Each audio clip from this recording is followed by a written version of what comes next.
Welcome, my name is Colleen Tauke. I'm the sewing specialist here at Fons and Porter. In this Sew Easy tutorial, I'm going to show you how to use the twisted pinwheel template to make blocks, like in the quilt you see behind me.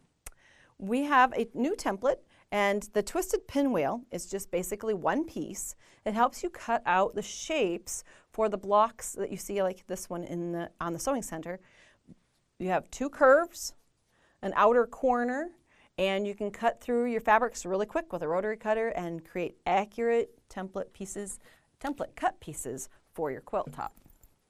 What we're going to be doing is cutting from a strip of fabric. I'll slide this out of the way here. You can use a lot of different color combinations. You could do scrappy, you can do planned. The one you see on the center here, I alternated a light so that you could see the pieces more dramatically, but you can see the scrappy effect on the quilt that's hanging behind me. The tool can be then placed on a strip of fabric for ease of cutting, and what we can do is maneuver the template so that we can go back and forth and use our strip quite easily and efficiently, so we can go back and forth down a strip. So we can just easily lay it onto our fabric. We're going to be using a small rotary cutter for the ease of getting up right next to that curve to make a nice clean line. Now if you'd like to use a rotating mat, this would be a good spot, or just turn your mat completely around, but I can just rotate my piece here and then continue cutting. You always want to be cutting from a safe direction, away from the body, away from an injury possibly. So that small rotary blade does go right up against the tool nicely, and we've created our pinwheel shape. Not much waste there. And then we could continue cutting down the strip by taking our template and kind of rotating it back and forth to create all the pieces that we need for our quilt top. Now let's look at the piecing that is involved with this. We're going to be taking two pieces, and I have a higher contrast here so you can see the light pieces. And we need to be able to join these together on that curve. But as you look at it, you don't know exactly where to start and stop. So by using just a little seam guide that has a 1/4 inch tip on it, or a ruler that if you have one in your sewing or your quilting space, we're going to come in and measure 1/4 inch in and make a dot so that we know that is where our seam allowances would intersect. And we're going to do that around the piece. On the back side, 1/4 inch in. After you've marked a few of these blocks, you kind of get used to where the 1/4 inch intersection is. But at first, it's kind of nice to go in and actually mark your pieces so that you get kind of used to what it needs to look like. Then your piecing will be really accurate. So once you've got that marked on all of your pieces, it might be time to just sit down and listen to some music and mark a bunch of pieces. Then it's time to come in and put them together. And I would mark even on the print fabrics, but after having done a few, like I said, you get kind of used to where the marks are or need to go. We're going to lay the curve or the concave piece on top. We're going to put our pin through that intersection, the corner, and where the 1/4 inch would be on the print. If it's marked on the back, you'd be looking back to see that dot, and then put in a second pin so that you know that's the perfect intersection starting point there, and do the same thing with the skinny little point here, through the dot that we created, through the second piece. Align your cut edges of the curve, and then put a pin in to hold everything in place. It's not a big bite here because there's not very much fabric, but it'll help you as you approach that end, because it's very narrow, and as it gets under the presser foot, it's a little harder to manipulate. So if you put a pin in, you've got kind of a handle to manipulate it. Now we're going to take this to the sewing machine. Stiletto might be a tool that you have in your sewing center that you may want to use at this point. We are going to put this under the machine. So our best 1/4 inch seam, I'm going to take just a couple of stitches so I can take my pin out, and that way the needle's holding everything in position. Now I'm going to keep aligning my cut edges so that my 1/4 inch seam stays as accurate as possible. And every once in a while, just stop and kind of maneuver those cut edges. This is where that stiletto may come in handy. if you have a needle down position that you can set on your machine, as you can see my machine is stopping with the needle down in the fabric so things won't slip out from under the presser foot. That's a handy feature to have. And I'll just work my way along the curve, bringing those pieces. And you'll see this is not a speed demon kind of sewing. It's a little bit more slow, methodical. It gets to be very repetitious and you get very accurate after doing a few of them. As you approach that last piece, remember that pin in there that I said was like a handle?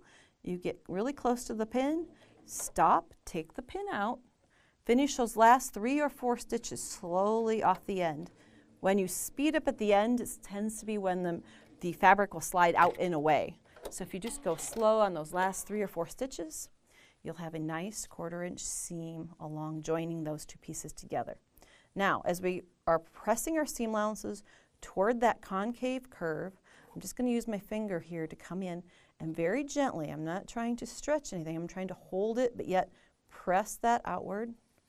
Now I'm going to take it to the iron, and again, no ironing, no pressing, ironing hard, just want to come in with the needle or the nose of the iron, get a nice press on that edge so that we have a piece that lays flat. Now if there's any distortion, if anything ever happens, you get a little bit of a ripple, then it's time to possibly use just a little bit of a spray starch or a little best press. That will help bring those fibers back into a smooth, flat block. Distortion is going to happen because you're working with a lot of curves, so don't worry about that, but just be aware that try to handle those curves, I used to say, like they were butterfly wings, very gently. So you're going to be putting together blocks like that in pairs. And when you've got your pairs created, you're going to join 3 pairs together. This is a way to do it in halves. It's always the same curve piecing. Pairs, pairs, pairs. So 3 of them together. That's enough to drag through the machine at once. Then go on and make 3 more for the other side. Now we need to join these 2 together. A lot of times we look at this curve and want to sew this all in one clean sweep, but the distortion that can happen on that isn't always going to be the best. So what you need to do, right sides together, we're going to join the center with a matching pin down through that intersection. Double check to make sure you're at the very tips. Do the same thing on the other side. So down through those tips. Make it like the North Pole going through there. Align those cut edges so they're right one over the top of the other. Then come in with a second pin and put a little bite into it. So that way nothing's shifted. It's one right over the top of the other. Then it's the same thing here, the concave piece on top. We want to work from one side toward the center. Again, you'll have your matching dot there. Match it up, pin, and pin match here. Match your cut edges. And let's see, you have one down through it, then your other pin to come in and match your edge. And you're going to sew from this outside edge toward the center. Stop, break thread, come back over to this side. Do the same thing. And that curved seam is going to get to be very, very comfortable after a while because you've done it so many times. But your blocks will turn out nice and flat and consistent, and you'll have a nice join at the very center. So our pole, match your cut edges along the curve. Be ready to sew from this side to the center, and you'll have your block constructed. I've got one here, and you say that block doesn't look like the one next door. That's because there's one last thing that you need to do. You need to take a 12.5 inch ruler, drop it onto your block, and if everything's come out good, it should be that there are 4 corners that should match up underneath your ruler.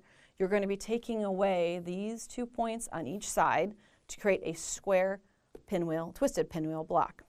Now, in order to finish this, in this example, there is a star applique on the center of the block. And if you haven't done raw edge applique before, you can look under the So Easy tab for another little video that shows you how to do this window applique technique to place on the center.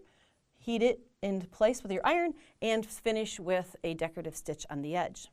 You can see behind me the stars on that quilt finish off perfectly the twisted triangle block. We've got another example here where we are joining together the twisted pinwheel block and the twisted pinwheel template that can be used in conjunction to make a quilt like this. So you can use it for one quilt or two. Have fun. Thanks for joining me today.